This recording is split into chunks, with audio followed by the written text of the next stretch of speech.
Bienvenidos al podcast de la Iglesia Bíblica Bautista Antioquía, donde cada semana estaremos compartiendo la palabra de Dios con usted. Si quiere conocer más de nuestro ministerio, le invitamos a visitar nuestro sitio web en www.ministerioantioquia.com. Oramos para que el Señor Jesucristo hable a su corazón por medio de este mensaje. Hermanos, muchas veces nosotros podemos ver en el mundo que hay personas que buscan el placer en la vida, buscan el conocimiento como un fin. Viven lejos de Dios sin un propósito bueno. No tienen una esperanza futura. Y ellos solamente quieren pasar la vida en deleites, disfrutando. ¿Cuántas veces no hemos escuchado esa frase, verdad? Que muchos expresan que lo que disfrutamos aquí es lo único que nos llevamos. Eso es lo que el mundo expresa. Y hermanos, el rey Salomón, ustedes recuerdan, es un ejemplo de eso.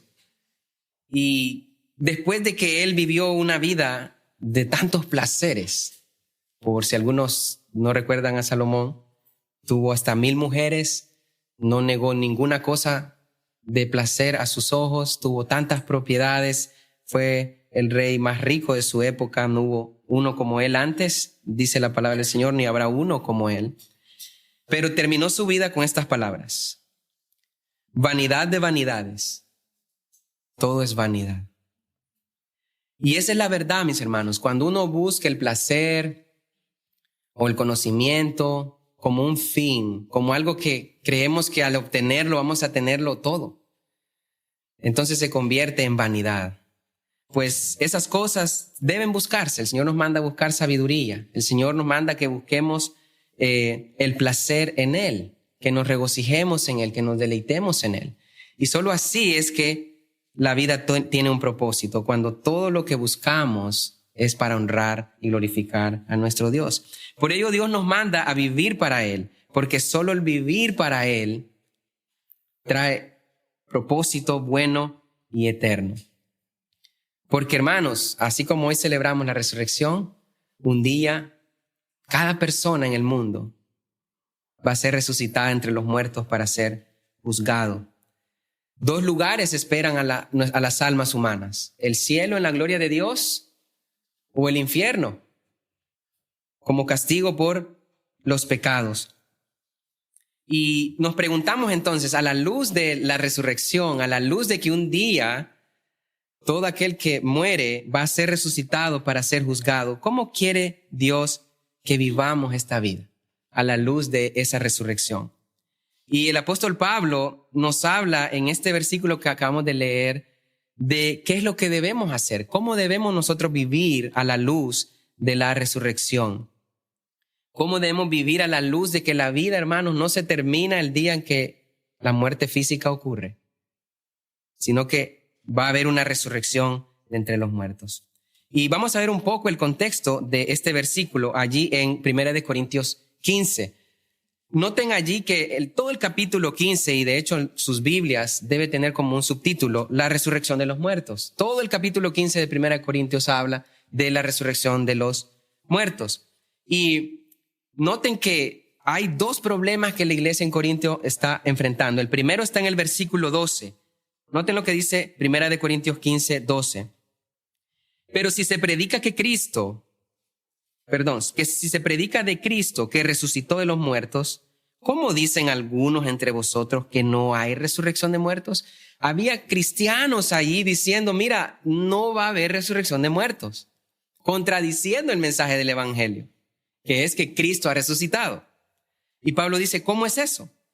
Y noten que Pablo, antes de hacer la pregunta confrontativa, da la respuesta en los versículos 3 hasta el número 8. Dice versículo 3, porque primeramente os he enseñado lo que asimismo recibí, que Cristo murió por nuestros pecados conforme a las Escrituras, que fue sepultado y resucitó al tercer día conforme a las Escrituras, y que apareció a Cefas y después a los 12. Después apareció a más de 500 hermanos a la vez, de los cuales muchos viven aún y otros ya duermen. Después apareció Jacobo, después a todos los apóstoles y al último de todos, como a un abortivo, me apareció a mí. Pablo está diciendo, nosotros lo vimos vivo. Nosotros vimos que Cristo resucitó, somos los testigos de que Él se levantó entre los muertos. Por eso es que en el versículo 20, hermanos, noten lo que Él dice. Mas ahora Cristo ha resucitado de los muertos, primicia de los que durmieron es hecho Él. Noten cómo Pablo está diciendo, hemos visto con nuestros ojos, lo hemos tocado, hemos estado con Él porque ha resucitado. Y Él contradice todos esos argumentos de los corintios. Él está diciendo, Cristo realmente resucitó, por lo tanto, hay resurrección de muertos. Más adelante, noten que hay algunos en el versículo 32 que, como no quieren creer que hay resurrección de muertos, tienen una conclusión. Cuando uno no cree que hay resurrección de los muertos, tiene una conclusión. Versículo 32. Si como hombre batallé en Éfeso contra fieras, ¿qué me aprovecha? Si los muertos no resucitan, comamos y bebamos, porque mañana moriremos. Así vive todo aquel que no cree que hay resurrección de muertos. Vive su vida creyendo tengo que disfrutar de todo aquí, porque la vida se va a terminar, y sí se va a terminar la vida física, pero va a haber una resurrección. Y Pablo dice, y si no hay resurrección, entonces comamos y bebamos, que mañana moriremos. Pero Pablo, en lugar de apoyar esa doctrina, dice el versículo 33, no erréis. Las malas conversaciones corrompen las buenas costumbres. No hablen de eso, dice Pablo. Velen más bien debidamente y no pequen, porque algunos no conocen a Dios. Para vergüenza vuestra lo digo. Pablo está contradiciendo y diciendo, sí va a haber una resurrección de entre los muertos. Pero noten que los argumentos contra las cosas de Dios no se terminan. Y en el versículo 35 surge una pregunta de alguien. Dice versículo 35. El segundo problema que Pablo está enfrentando acá. Pero dirá alguno, ¿cómo resucitarán los muertos? ¿Con qué cuerpo vendrán? Y Pablo responde, necio, necio. No eres tú el que va a resucitar los muertos. Tú no tienes que entenderlo. Es Dios. Dice el versículo 36, necio, lo que tú siembras no se vivifica sino muere antes. Y lo que siembras no es el cuerpo que ha de salir, sino el grano desnudo, ya sea de trigo o de otro grano. Pero Dios le da el cuerpo como Él quiso. Y cada semilla su propio cuerpo. Dios, dice Pablo, Dios lo va a hacer. Dios, el Todopoderoso y sabio, Dios, Él va a hacer esa resurrección. Por tanto, Pablo clarifica todo argumento contra la resurrección. Y él está diciendo, Dios va a levantar de entre los muertos a todos aquellos que hayan muerto. Él lo va a hacer un día.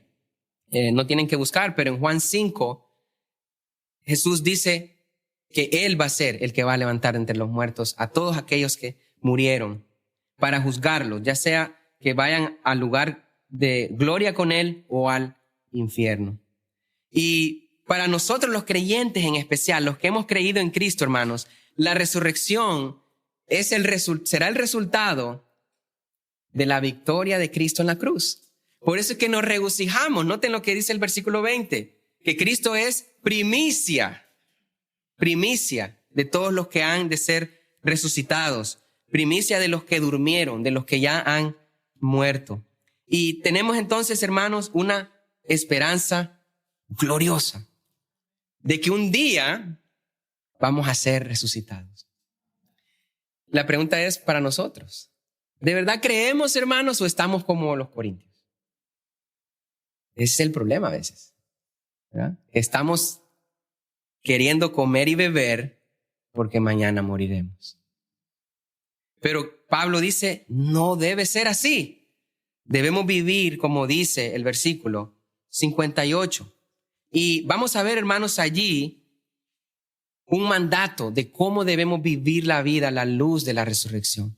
Cómo debemos vivir la vida a la luz del entendimiento de que un día Dios nos va a levantar entre los muertos si es que hemos muerto, o nos va a raptar en el aire con Él cuando Él regrese. Cualquiera de los dos acontecimientos va a ocurrir. Y hay un mandato allí y dos maneras de vivir el mandato en ese corto versículo, un corto versículo, pero tan precioso, hermanos. Un mandato de cómo vivir a la luz de la resurrección y 2 maneras de cómo cumplir ese mandato. Noten el mandato, versículo 58 de 1 Corintios 15. La primera parte dice, así que hermanos míos amados, estad firmes y constantes. Ese es el mandato. Estad firmes y constantes. Ahí está el mandato. Y noten que cada palabra en el versículo tiene una implicación maravillosa. Así que inicia con la conclusión de todo el capítulo.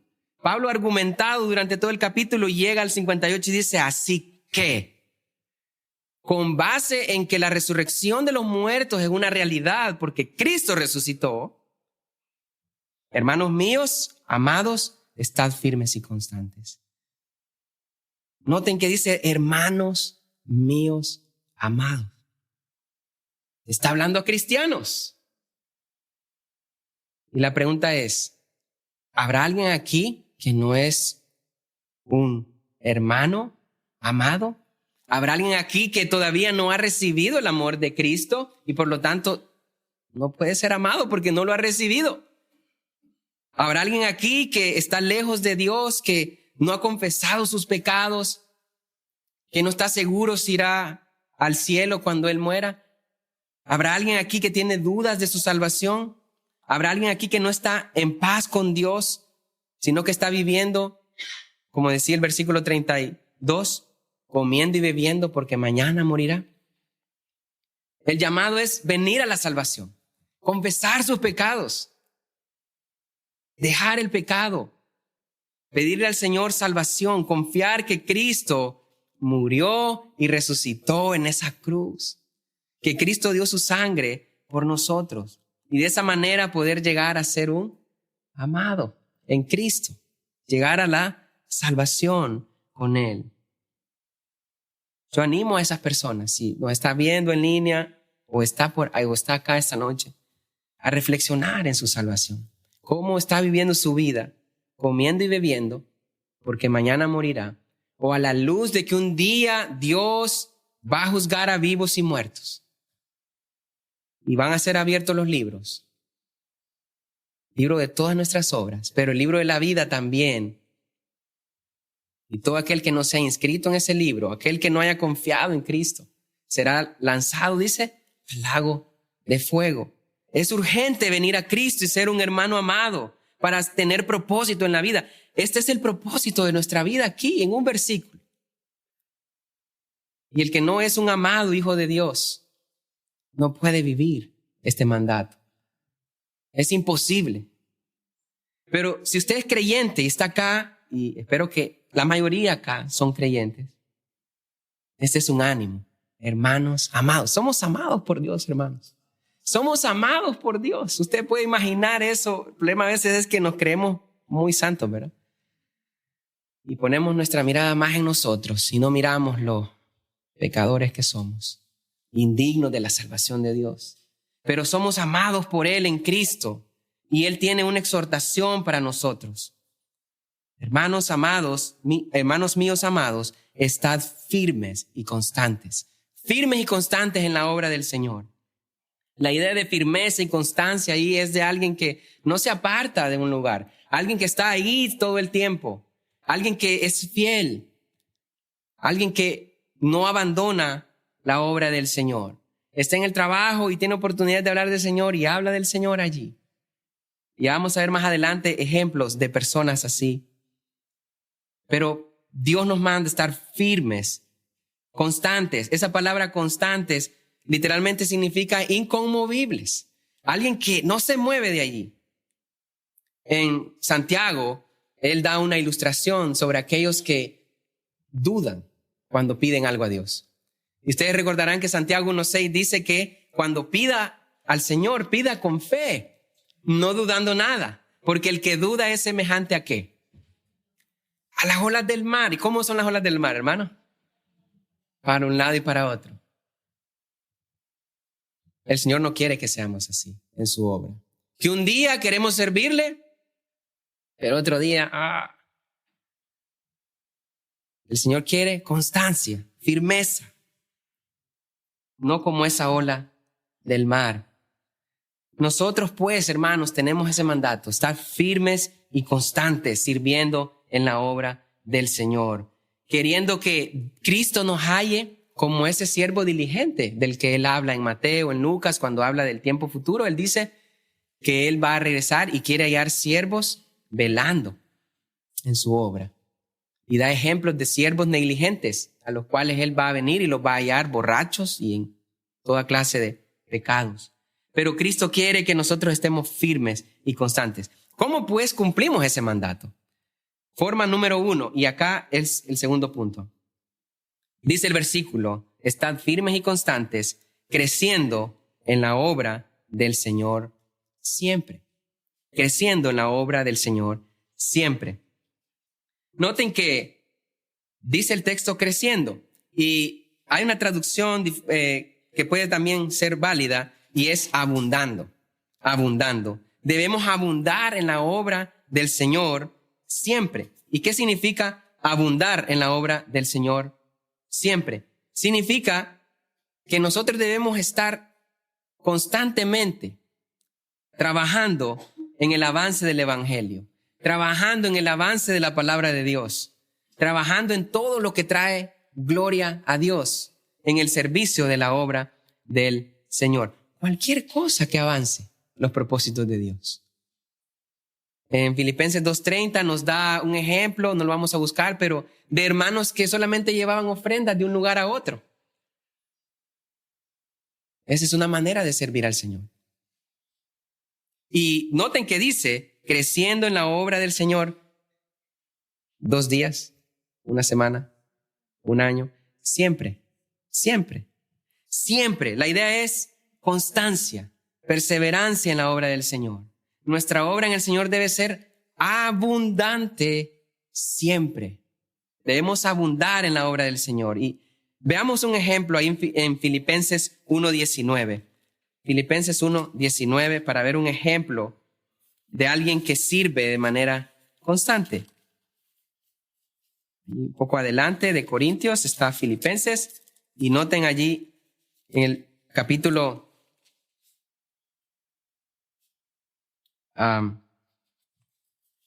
número 1, versículo 19 de Filipenses. Es el ejemplo de Timoteo.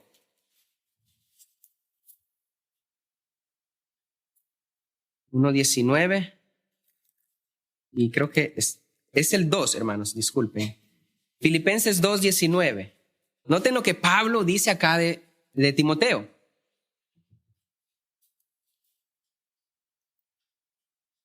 Espero en el Señor Jesús enviaros pronto a Timoteo, para que yo también esté de buen ánimo al saber de vuestro estado, pues a ninguno tengo del mismo ánimo, y que tan sinceramente se interese por vosotros, porque todos buscan lo suyo propio, no lo que es de Cristo Jesús.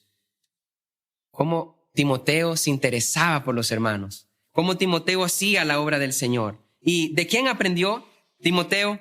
¿De quién aprendió Timoteo? Bueno, de Pablo. Y notemos el ejemplo de Pablo en 2 de Corintios, un poquito atrás de Filipenses, en 2 de Corintios, capítulo número 11. Noten el ejemplo de cómo Pablo servía al Señor. 2 de Corintios 11:16.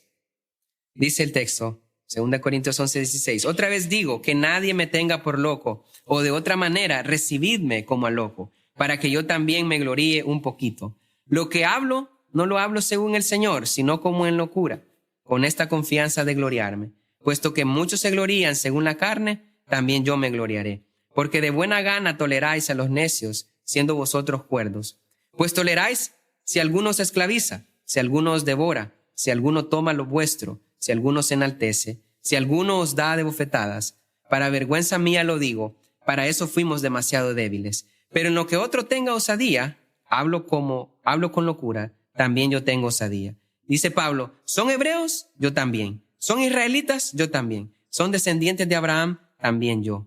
Dice Pablo, ¿son ministros, siervos de Cristo? Como si estuviera loco hablo, yo más. Y noten lo que Pablo hacía. En trabajos más abundante, en azotes sin número, en cárceles más, en peligros de muerte muchas veces. De los judíos 5 veces he recibido 40 azotes menos 1. 3 veces he sido azotado con varas, 1 vez apedreado. 3 veces he padecido un naufragio. 1 noche y 1 día he estado como náufrago en alta mar. En caminos muchas veces, en peligros de ríos, peligros de ladrones, peligros de mi nación, peligros de los gentiles, peligros en la ciudad, peligros en el desierto, peligros en el mar, peligros entre falsos hermanos, en trabajo y fatiga, en muchos desvelos, en hambre y en sed, en muchos ayunos, en frío y en desnudez, y además de otras cosas lo que sobre mí se agolpa cada día, la preocupación por todas las iglesias. ¿Quién enferma y yo no enfermo? ¿A quién se le hace tropezar y yo no me indigno? Y uno dice, ¿verdad? ¿Y yo qué he hecho? Estamos bien cómodos. Bien cómodos. Y estamos viendo acá ejemplos de gente que exponían sus vidas por el evangelio, hermanos. Y el Señor nos dice, abunden en la obra del Señor. Trabajemos, hermanos, constantemente. Trabajemos abundantemente en la obra del Señor. Usemos esos dones que Dios nos ha dado. Allí en Romanos capítulo 12 pueden ustedes notar algunos de los dones que Dios nos ha dado para servirle. Romanos 12, versículo 6. Dice el Señor allí, de manera que, teniendo diferentes dones, Romanos 12, 6, según la gracia que nos es dada, si el de profecía, úsese conforme a la medida de fe, o si de servicio, en servir, o el que enseña, en la enseñanza, el que exhorta, en la exhortación, el que reparte con liberalidad, el que preside con solicitud o diligencia, el que hace misericordia con alegría. Noten que Dios nos ha dado dones. ¿Cuántos dones hay aquí? Y Dios nos dice, úsenlos, abunden en esos dones. Hermanos, hagámoslo motivado por el amor de Cristo. De gracia recibiste, dice el Señor, de gracia da. Abundemos en la obra del Señor. Esa es la primera manera de cumplir el mandato, de estar firmes y constantes en la obra del Señor. Pero volviendo a 1 Corintios 15, versículo 58. Tenemos una segunda manera para cumplir ese mandato de vivir para el Señor a la luz de la resurrección. Dice el versículo, así que hermanos míos amados, estad firmes y constantes, creciendo en la obra del Señor siempre. Noten la última parte. Sabiendo que vuestro trabajo en el Señor no es en vano. Hermanos, claro que viene el agotamiento. Claro que viene el cansancio. Claro que sí, eso no se niega. Y por eso esta última parte está aquí. Para que nos recuerde, hey, este cansancio vale la pena. Este trabajo que hemos hecho va a tener recompensa. Noten ese verbo, sabiendo, conociendo, teniendo entendido. No una vez, constantemente, recordándonos que nuestro trabajo en la obra del Señor no es en vano. Salomón dijo, vanidad de vanidades, todo es vanidad. ¿Por qué? Porque él quería el placer propio. Él no quería su placer para decir, oh, miren mi Dios qué grande es, lo cual hubiese valido la pena. Pero él lo quería para él, quiero disfrutar. Pero el trabajo en el Señor, dice el Señor, no es en vano. No es en vano. Tenemos que recordarnos cada día, hermanos, que nuestro trabajo en el Señor no es en vano, hermanos. Él nos dio su gracia y ahora nos da el privilegio de servirle. Noten que dice, vuestro trabajo en el Señor. Todo lo que usted hace para el Señor. Hermanos, a veces creemos que solamente en el contexto de iglesia servir al Señor. No, usted puede a un incrédulo mostrarle el amor de Cristo. Y esa es la obra de Dios. ¿Cuántas personas no han llegado al camino del Señor porque un cristiano, aunque solamente le invitó una vez a la iglesia, pero cada día le mostró su amor y llegó a los pies del Señor? ¿Cuántas personas no han llegado al camino del Señor por un acto de servicio? Que nadie en el mundo les ayudó, pero un cristiano sí. Dicen, wow, esa gente sí aman al prójimo.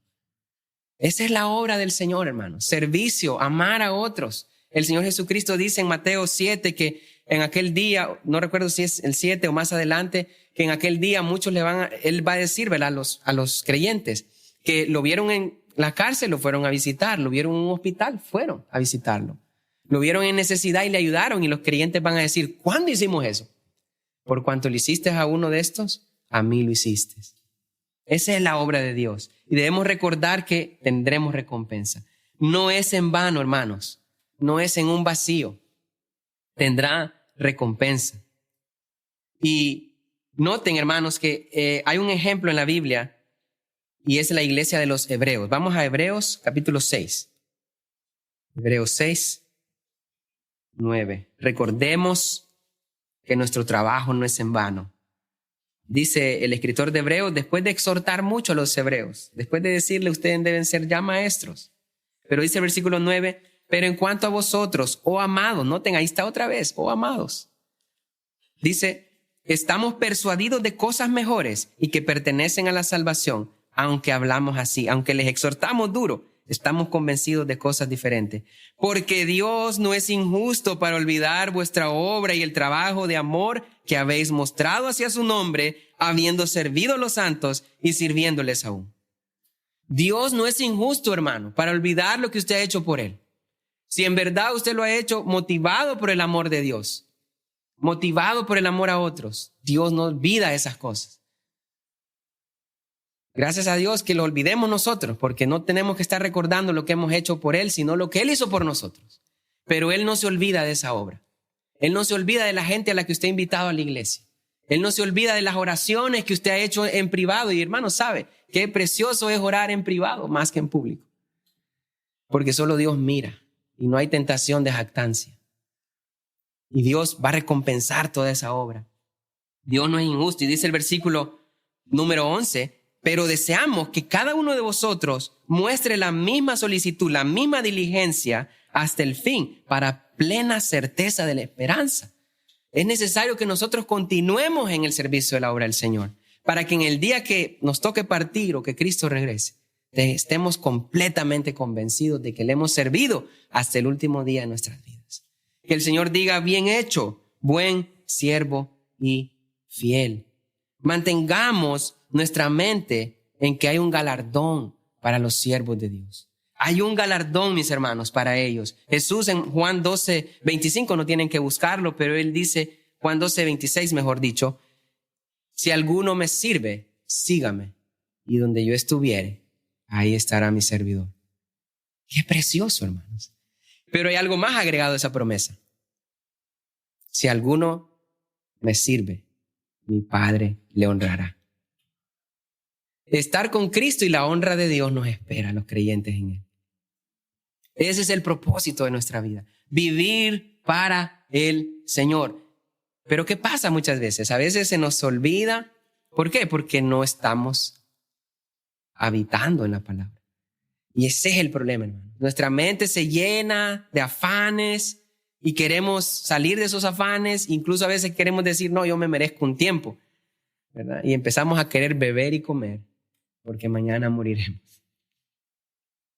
Pero si cada día habitamos en la palabra, si cada día tenemos ese acercamiento con Dios acá y estamos leyendo que hay un galardón para todos aquellos que creen en Él, así como Moisés, noten en Hebreos 11 y versículo número 25,